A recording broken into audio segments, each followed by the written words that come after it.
Welcome to the Council of Moms. I'm your host, Lisa Valentine Clark. I am a mom of 5, master of none. Listen, you guys, my kids are all adults now, and it's just happened. My youngest turned 18. My oldest is almost 28. I don't know what it all means, but I know that it feels weird in my body, and that's where I'm starting today's episode. It's a lot, but so is the Council of Moms. The Council of Moms, we may be a lot, but so? The Council of Moms, whether your children are young, in the middle of growing up, or fully grown adults, you will always be a mom. And this council will always be necessary. Hear, hear. I stand by that. Hear, hear. True. And the Council of Moms made with real moms. And we've got some really great real moms today. I'll let you introduce yourselves.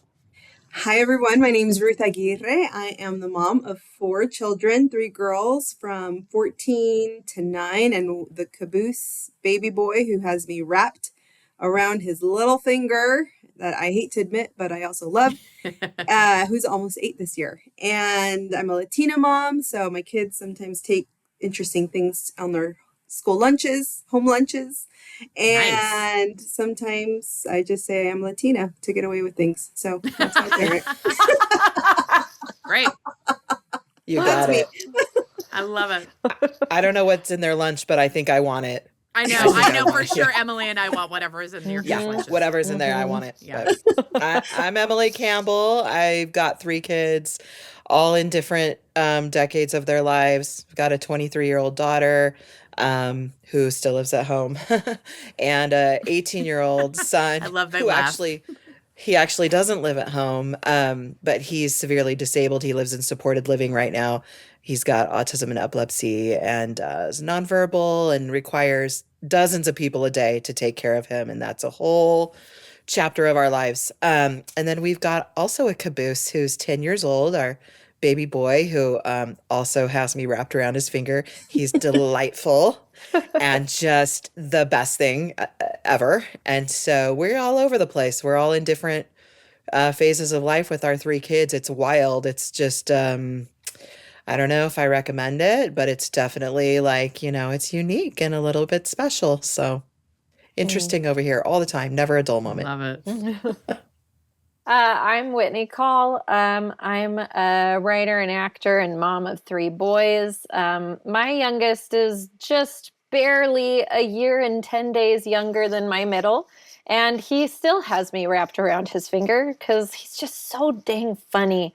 I think he knew if I can get a sense of humor, then we'll be speaking each other's language. So he just then you're the favorite. It. Oh man, and honestly, as the youngest myself, I know we get but man, well, oldest daughter here is speaking, so I'm like, all right, baby. I get it though, because my youngest man, he just sees what's happening and he's like, oh, well, I'm going to make a better choice and I'm going to be really funny while I do it. And I'm like, wow. Oh Smart. my gosh, you're amazing.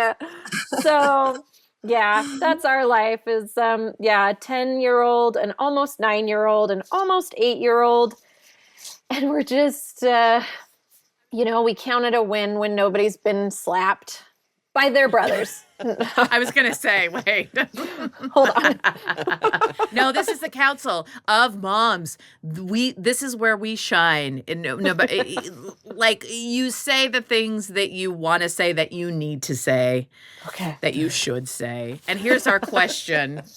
Hey, Council, I love this question too. Does anyone else have a kid who doesn't ask questions when they should? I love this. This makes me laugh so hard. I keep finding out that one of my children didn't finish something, like emptying the dishwasher, because they didn't know how. But other times I look at what they were supposed to do and think, well, you couldn't have just read the instructions in the box or just figured it out. Even if they do ask questions, it's like having to spell out every tiny thing. No problem solving. How do you give kids responsibilities when it's so much more work than doing it yourself? For those of you listening and not watching, Emilie just slapped her face. Face palmed. I just face palmed. Face palmed it in a dramatic fashion. I just might Who be the wants to wrong go person to first? ask. Oh, tell me I why. got nothing. Tell me why, Emilie. Come on.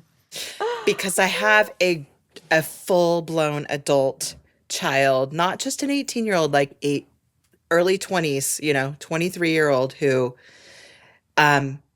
is very reluctant to take charge and make executive decisions and trust their own, knowing or their own intuition. And that is really hard to navigate. So when your kid is little, in the single digits or a teenager, I think this is really important to get them using their own judgment.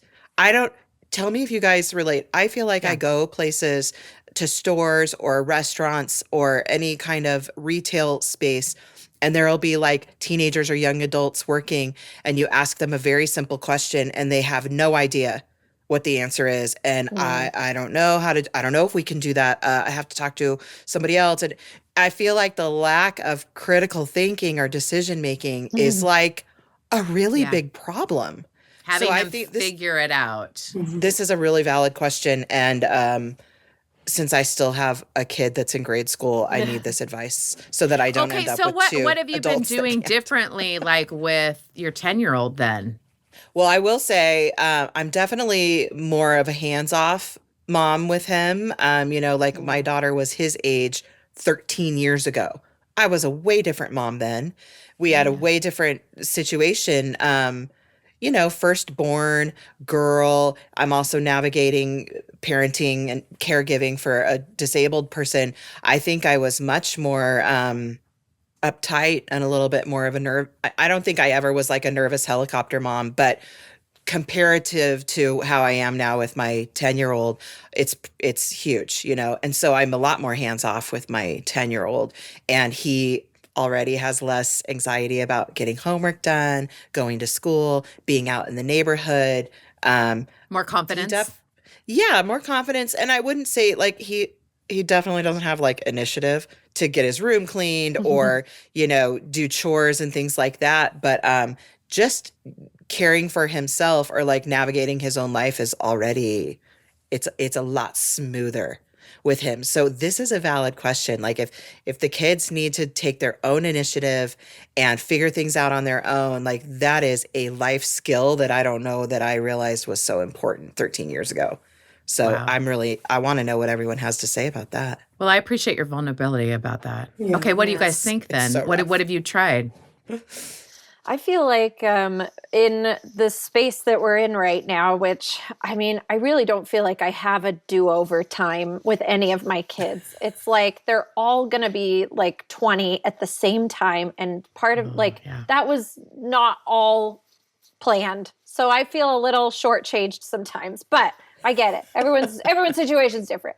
So for me, just trying to figure it out as I go. I've noticed too, like personalities make a big difference. Like I have one kid that would have moved out of the house already and gotten a job and supported our family when he was 5, right? And I have another kid who is 10 who is like severe ADHD and high anxiety and just he can't he can't do a homework assignment unless we chunk it into tiny little pieces for him. And so there are moments when I look at him and I'm like, gosh, like, is he just going to be like a terrible adult who never knows how to do things? But what I've noticed helps in those situations is, so again, my husband, he just read this book, Good Inside by Dr. Becky. You should go read it. I haven't read it, but he's told me a lot of great things. But he brought up, because chores, man, I hate chore day because no one wants to do their chores. And when they do it, I usually come in and I have to do it again because there's streaks all over the windows or, the floor didn't actually get mopped. They just like moved around a wet rag a little. It's just like, what are you doing?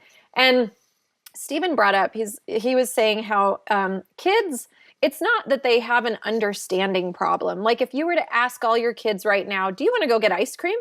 They'd be like, yes, like immediately. They understand what you mean. They want to do it. Yeah. They're going to do it. But when you say, hey, can you unload the dishwasher? Then it's like either they don't hear you the first 10 times or then they kind of do it. And then it's like, well, how much do I actually have to get away with? How much do I? And so one of the things we've been trying to do, especially with chores, is cooperation through connection is what Stephen was calling it, which I think is what Dr. Becky calls it. But essentially that like when we do chores now, we do it side by side with our kids. And I just let go of the nagging voice in my head that says my kids have to do this chore by themselves. They have to go out and do it and come back and report, and our house has to be spotless. Yeah, It there's a turns different into way. instead, like I will be next to my kid and he will clean the mirror and I will clean the sink. And we'll both be side by side and talking while we're doing it. And then I'll be like, oh, did you notice like when you turn like this way and the light is hitting the mirror, then you can see stuff you couldn't even see over here. Instead of like, I come in after he's done it and I'm like, you didn't like, do you see that? Do you see what this is? And so it's helped a lot with chores. With my 10-year-old, he's getting to the age he can make himself a dang sandwich, right? He can make his own sandwiches. Dang quesadilla. And so, but it started because I was like, well, here, I'll show you how I make it. And I want you to do it while I give you my steps. And so I'm just side by side with him. And I'm like, all right, now take some bread out. And now like, okay, can you get a butter knife? Because you see these sharp knives, they don't actually spread very well. Like it sounds like I'm dumbing it down, but when we're side by side doing it, he'll do it. And then suddenly he's like, oh, I can make myself a chicken salad sandwich. I just showed him how to do that the other day. I hate chicken salad. Ugh. It is like, to me, the grossest thing to handle. Okay, well, we're going to have to talk about that later because you're wrong, but go on. I'm going to make you a sandwich. It's mayonnaise. It's like it's canned chicken. I hate it, but he loves it. And he's the only one in the family who loves it. My parents taught him how to do it. So I'm like, thanks for introducing this into our house. But I'm like, okay, I'm going to show you how I make your chicken salad sandwich while you're doing it. And suddenly now he's like, oh, I know how to do this. So the next time he's like, Mom, I'm hungry. I'm like, oh, would you like to make yourself a chicken salad sandwich? Suddenly it becomes this, I know how to do that. I know how to do that. Now putting away the stuff after he makes the sandwich. Baby steps. Baby steps. Baby steps. That's hard for me to do. Baby steps. I know. But I do think there's an element of like, because this listener, she brought up the question, right, of like, if I could just do it myself, it'll take less time. Absolutely. Yeah. And there are moments when I'm like, okay, I want to save time, so I'm just going to do this.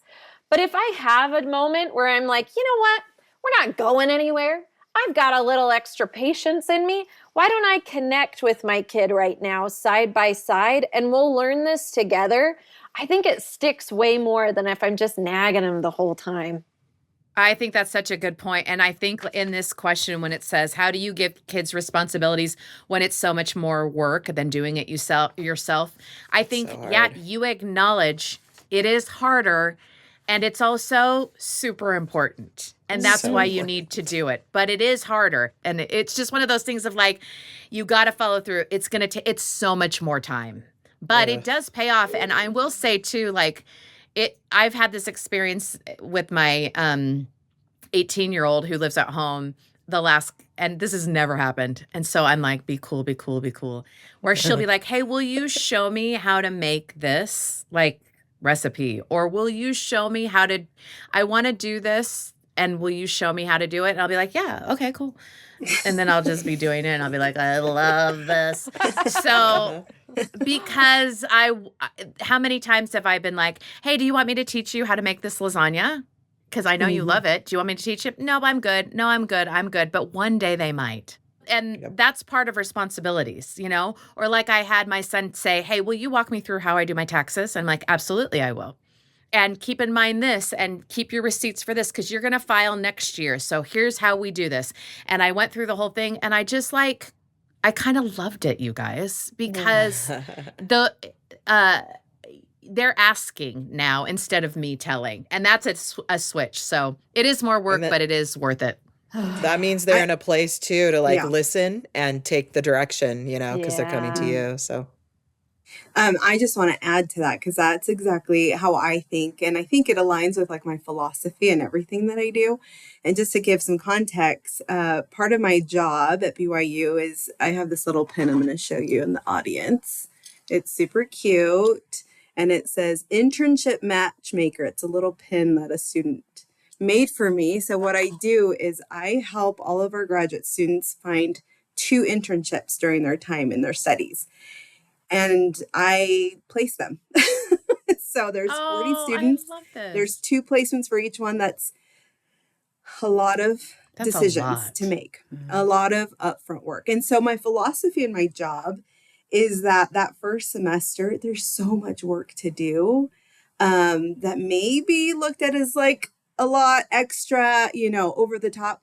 But my philosophy is if I can do a lot of upfront work in figuring out their likes, dislikes, interests, their personality styles, the people that they're going to be working with, and which agency is going to be a better fit for them because I know them. So much upfront work in getting to know them and build a relationship. My philosophy is a lot of upfront work so that later I don't have students struggling in their internships or having challenges in their internship, etc. A lot of upfront work so that the end can go pretty smoothly as possible. Yeah. And I think that I live kind of how do I help my children problem solve kind of philosophy that way. And it goes right along with what's already been shared, right? That developmentally, it's very normal too. Our kids are not able to some degree problem solve and figure things out. And can't you see? The answer is no, they can't. As hard as it is to kind of believe it, only because, again, we're using our more developed brain versus they are.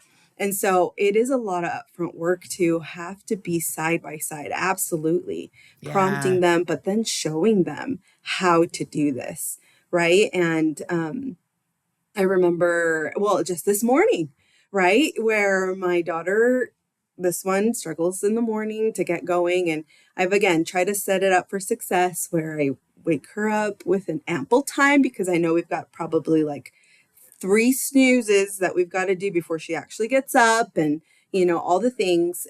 Anyways, 10 minutes before it's time to go to school, she comes to me and says, can I have your phone? I said, no. Why? And immediately we go from 0 to 100. And so I said, well, what do you need the phone for? Well, I need to do my homework, my fluency. So she wanted to use my timer. I said, oh, well, you didn't share that you needed to use my phone for a timer for your homework that you wanted to get done. Can you ask again? So it's again, you're modeling spelling out way. all the steps to solve this situation that, she feels is being treated unfairly. So we'll try again. Maybe say, Mom, can I use your phone to use the timer to do my fluency this morning? No, I don't want to. And then she just got down on the floor, said, okay, kept getting ready, because I'm off to work at the same time I'm dropping off kids. So I'm balancing all the things, but I allowed that to just be. And probably maybe in the next 4 minutes, she gets up this morning. She's like, Mom, can I use your phone for the timer to do my homework? Oh, absolutely. Yes. I would love to give you my phone for the timer to do your homework. But remember, we've got 2 minutes now. Okay.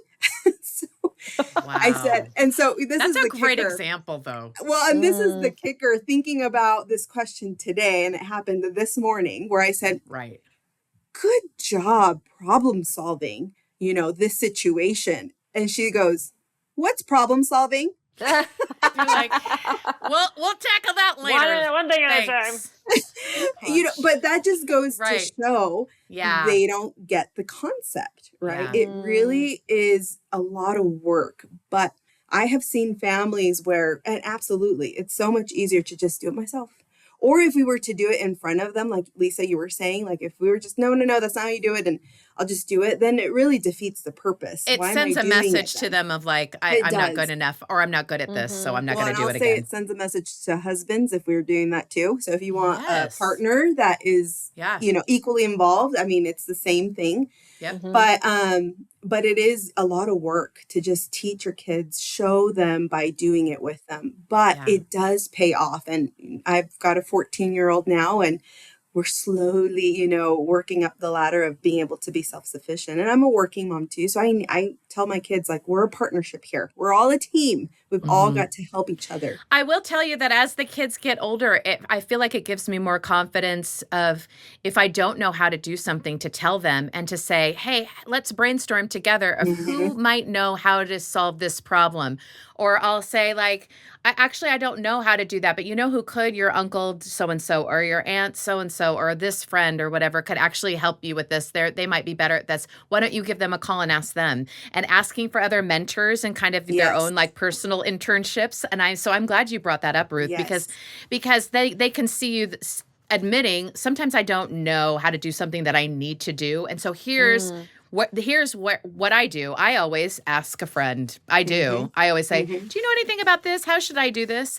And as they get older, if they know that you're going to walk them through it or at least help them, they know that they're not alone in it. And I feel like that helps like strengthen your relationships. I just had a situation like when my kids have become 18, I say, okay, here's your doctor's number. Here's the dentist's number. Here's like, you are now responsible for making all of your appointments.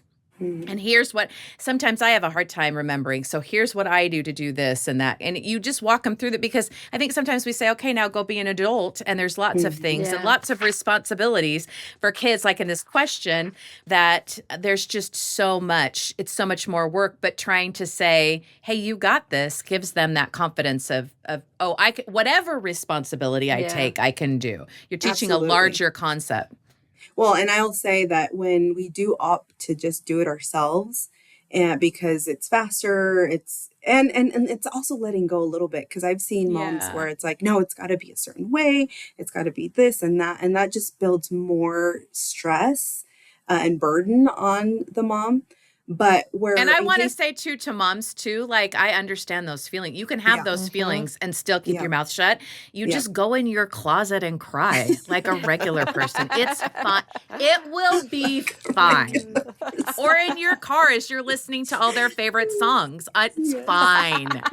You can have those feelings and deal with them and still like let them do it.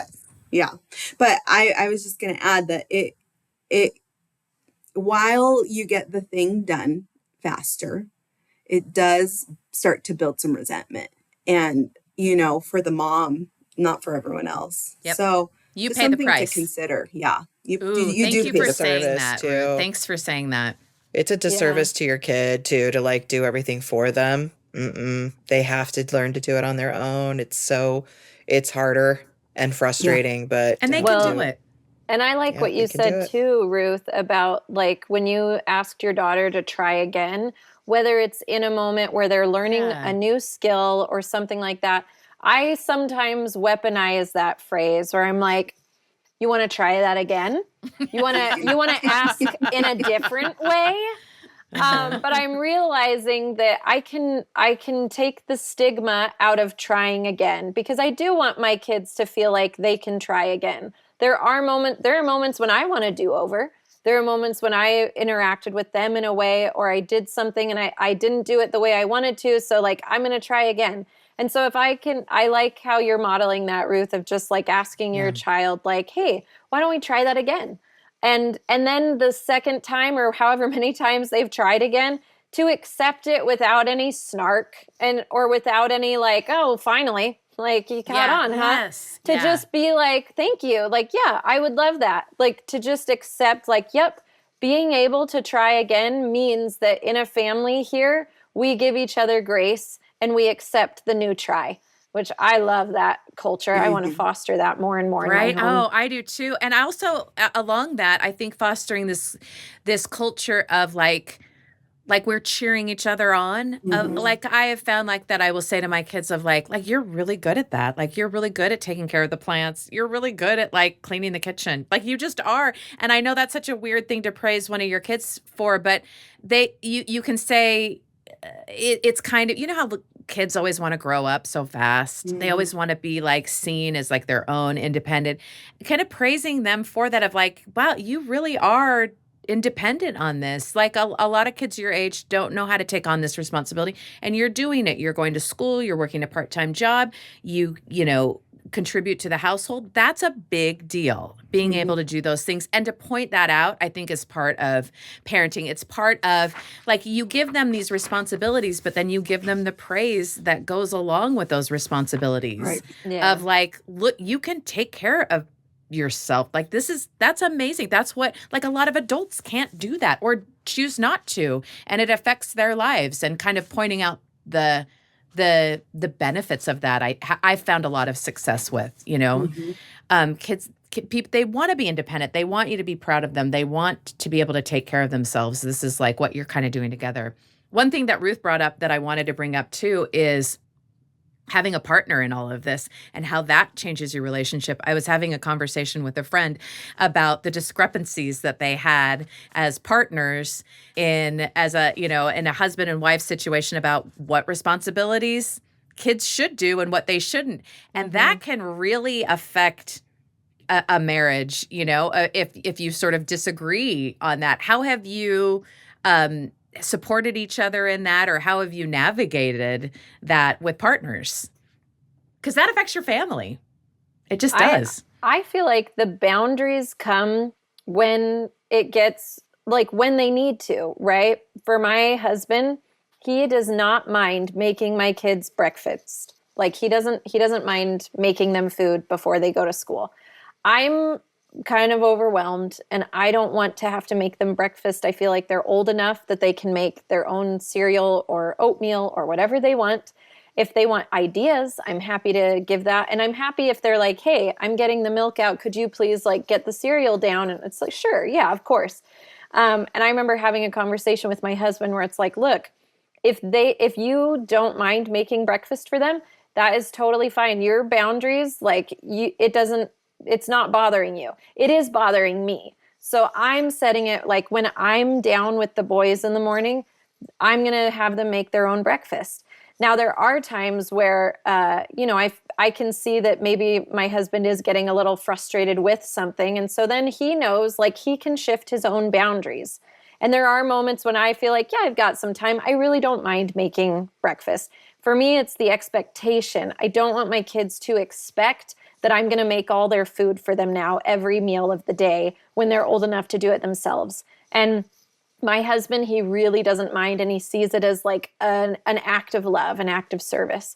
And so we make our own decisions, and it's not like we're confusing our kids, right? It's not like they're like, well, sometimes we get breakfast and sometimes we don't. Like, I don't understand. I think it's just understanding too, like, where are your boundaries? And as long as I can set my own boundaries firm enough that I don't feel like I'm picking up after you, that now like I always have to make breakfast because you make breakfast, then I think that we can both take it as we want it, you know? It's tricky, man. It's so tricky. It's so tricky. Thank you for sharing that. I know that that's hard, but I want to acknowledge it, that this is an ongoing conversation. And as much as I would love for this Council of Moms to be a place of like, and here it is, learn from us, and then you won't have to struggle. The council is really more of a, this is what I tried. This worked. This didn't. I'm still trying to figure this out. What do you think? And oh, that sounds hard. I'm in this together. I tried this. What do you think?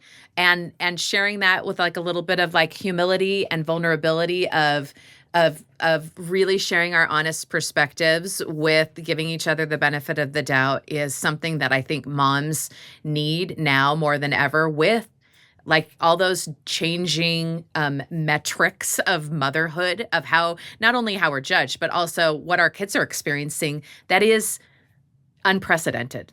And that is why we need each other now more than ever. So thank you, Emilie, and thank you too to Whitney and Ruth for sharing your experiences and for loving your kids so fiercely, so that it just spills out into the council. And I really appreciate it. This has been a really great discussion, and I think something that can be ongoing in our own communities. So thank you for listening to the Council of Moms. We hope that you will pass this episode over to someone else, that you'll share the Council of Moms and subscribe to our show. And if you're listening or you're watching on YouTube, tell us where you are.